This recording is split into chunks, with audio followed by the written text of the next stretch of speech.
Fundamental rights பத்தி எல்லாருக்குமே தெரியும். நம்மளுக்கு என்ன மாதிரியான உரிமை இருக்கு அப்படிங்கறத நம்ம எல்லாருமே தெரிஞ்சுக்கணும் அப்படிங்கிற மாதிரி நம்ம இந்த சமூகத்துக்கு என்ன மாதிரியான கடமைகளை ஆற்றணும் அப்படிங்கறதையும் நம்ம முக்கியமா தெரிஞ்சுக்கணும்.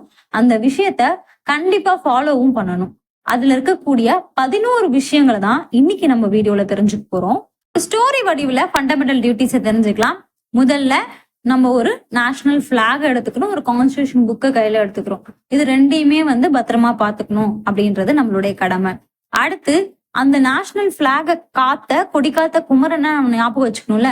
சோ அந்த ஃப்ரீடம்காக ஃபைட் பண்ண ஒவ்வொருத்தரையுமே நம்ம ஞாபகம் வச்சுக்கணும் அப்படின்னு சொல்றாங்க. அவங்கள ஞாபகம் வச்சுக்கிட்டா மட்டும் போதுமா? அதுக்கப்புறம் நம்மளும் அத வளர்க்கறதுக்காக அந்த இறையாண்மைய, அந்த யூனிட்டிய இன்னமும் கொண்டு போகணும் அப்படின்னு சொல்றாங்க. இந்த மாதிரி நம்ம பாதுகாத்துட்டு வரும்போது அதை யாராவது டிஸ்டர்ப் பண்றாங்கன்னா அவங்கள எதிர்த்து நிக்கவும் நமக்கு தெரியணும் அப்படின்னு சொல்றாங்க. இது மாதிரி எதிர்த்து நின்னோம்னா நம்மளுக்கு மற்ற நாடுகளோட பிரதர்ஹுட்டோ இல்ல இந்த மாதிரியான ஒரு உறவு முறையோ இல்லாம போயிடும். சோ நம்ம நாட்டுக்குள்ளேயும் சரி மற்ற நாட்டுக்குள்ளேயும் சரி நம்ம ஒரு ஹார்மோனியை மெயின்டைன் பண்ணணும், ஒரு யூனிட்டியை மெயின்டைன் பண்ணணும் அப்படின்னு சொல்றாங்க. நம்ம நாட்டிலேயே ஒவ்வொரு இடத்துலயும் ஒவ்வொரு கல்ச்சரை ஃபாலோ பண்ணிட்டு வரோம்.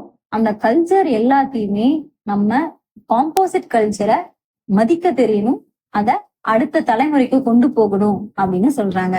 நம்ம மட்டும் வாழ்ந்தா போதுமா? அங்க இருக்கக்கூடிய மிருகங்களா இருக்கட்டும், காடுகளா இருக்கட்டும், மலைகளா இருக்கட்டும், லேக்கா இருக்கட்டும், இது எல்லாத்தையுமே பாதுகாக்க வேண்டியது நம்மளுடைய கடமை தான். சரி, இதை நான் பாதுகாத்துட்டா மட்டும் போதுமா? இதை இம்ப்ரூவ் பண்றதுக்கும் நான் சயின்டிபிக் டெக்னாலஜிஸை யூஸ் பண்ணி அத மத்தவங்க செய்யறாங்கன்னா அதை என்கரேஜ் பண்ணவும் நான் செய்யணும்.